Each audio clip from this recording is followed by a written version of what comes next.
Hey guys, really briefly before we get into the video, I'm currently just editing the video that you're about to be watching now, and I totally messed up with the audio. I thought the mic was plugged in, and I realized the entire time it was recording from the computer audio, so it's not going to be up to standard. I watched it back and it's still listenable, it's still manageable, so please bear with me for this video. I thought about re-recording it, but I just said, hey, we'll get it out there. Bear with me for this one, but I hope you guys enjoy.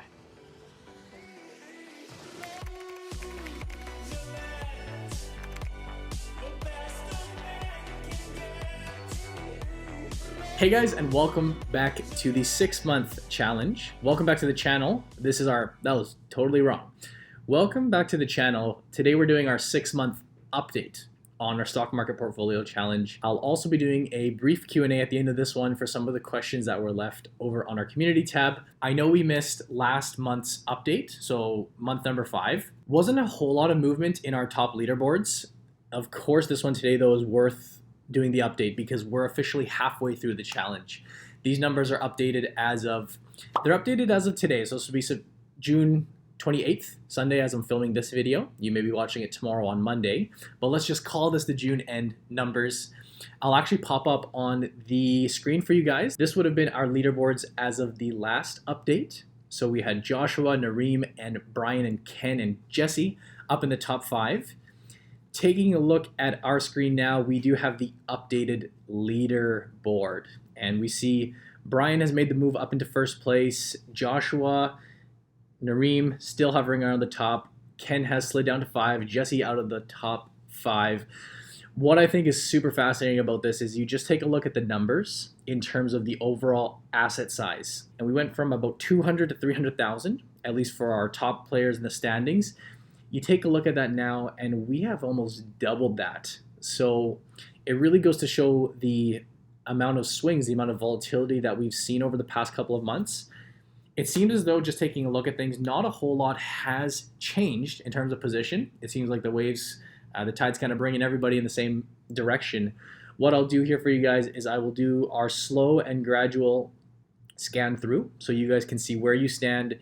Obviously, position number would be here on the left. You have your total portfolio size over on the right. Again, feel free to pause as you do see yourself. But yeah, almost there. And we still got Jason with less than half of the money he started with. He's been trucking along at the bottom, but it is what it is. And we still have a whole nother half of the year to go. And without a doubt, so far, 2020 has been a very interesting year, to say the least. Not only talking about the markets, but just life in general with the coronavirus and elections coming up and everything we have going on around us. Actually, FYI, the next video that I post is going to be somewhat of a 6-month update. Just checking in on the markets, how they've performed, how the indices have done, kind of going over and documenting the impactful events that have happened this year. I think it's always good to look at these milestones and really just reflect on how things have gone and where we see things going forward.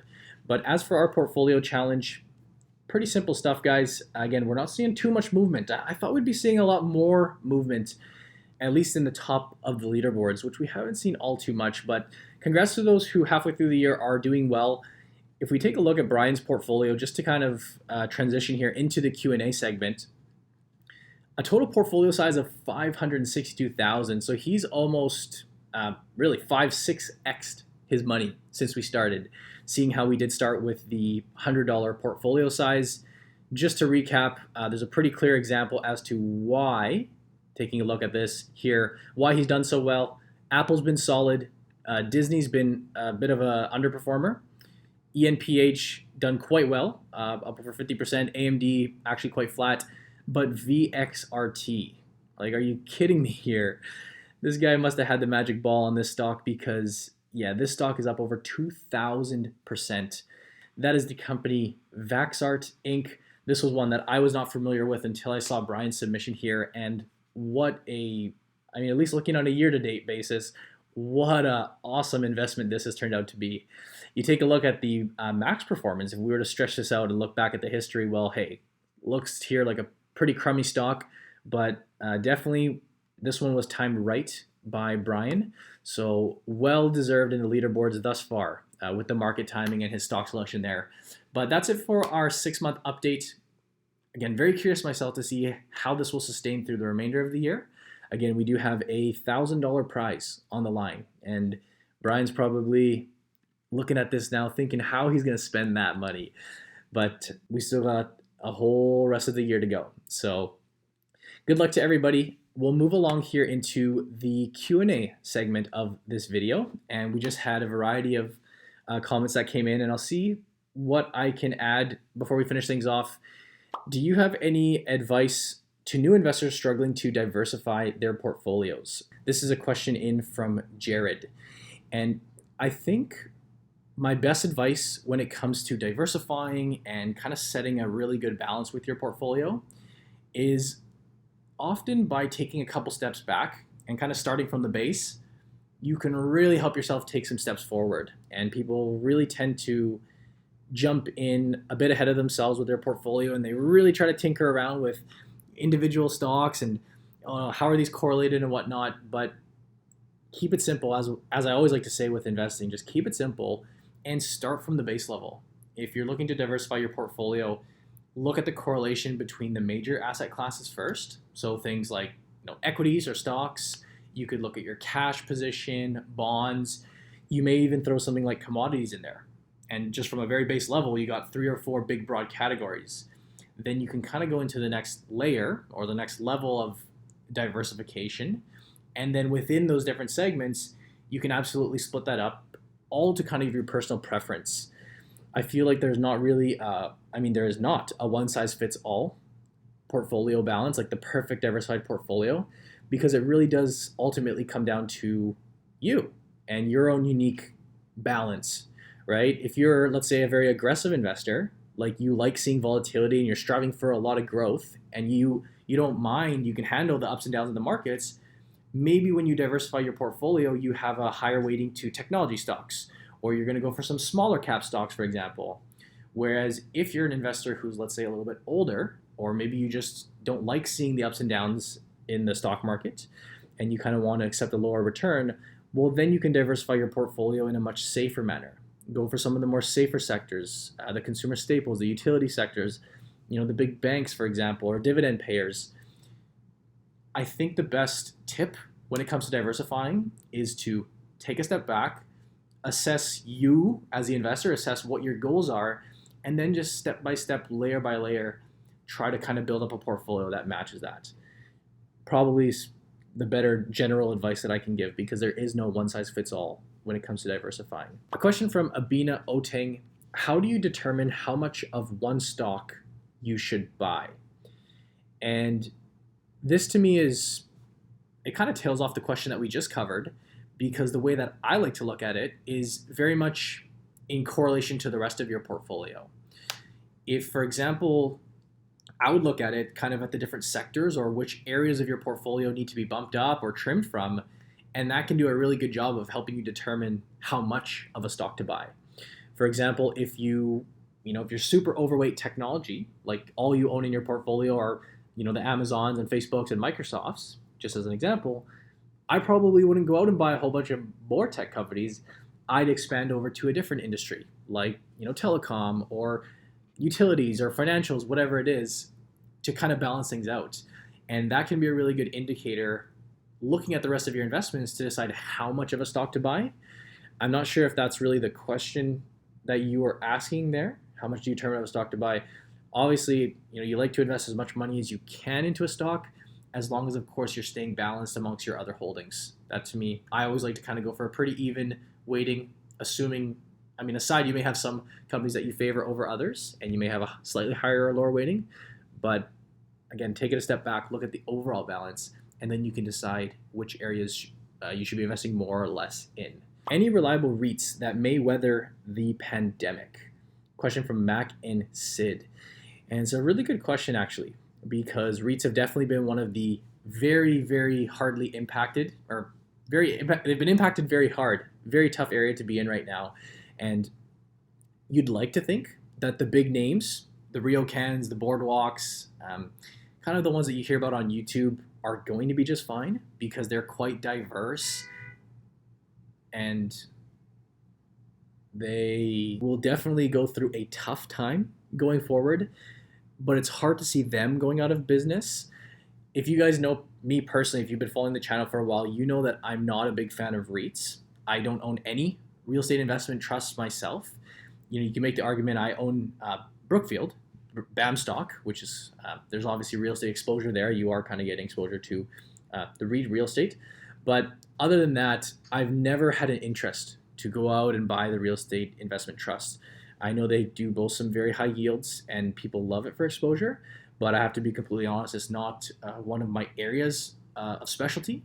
So I wish I had a better answer for you guys, but quite simply, you'd like to think that the big ones are going to be just fine. RioCan could be a good one to look into. Question from Nashwan: How the U.S. elections will impact or affect the market? How will the U.S. elections affect the market? This is to answer this, I'd really have to speculate on what I think would happen in terms of who would get voted in and whatnot, which is something I don't do. I think what we can say fairly is that during an election year, if you look back historically, when you're coming up to a big election, you do expect to see a lot of volatility in the stock market. So just on a broad sense, people are anticipating, they're expecting what will happen or what won't happen, and people are willing to make their bets based on, obviously different parties have their own policies and their different viewpoints, which does have an impact on the economy.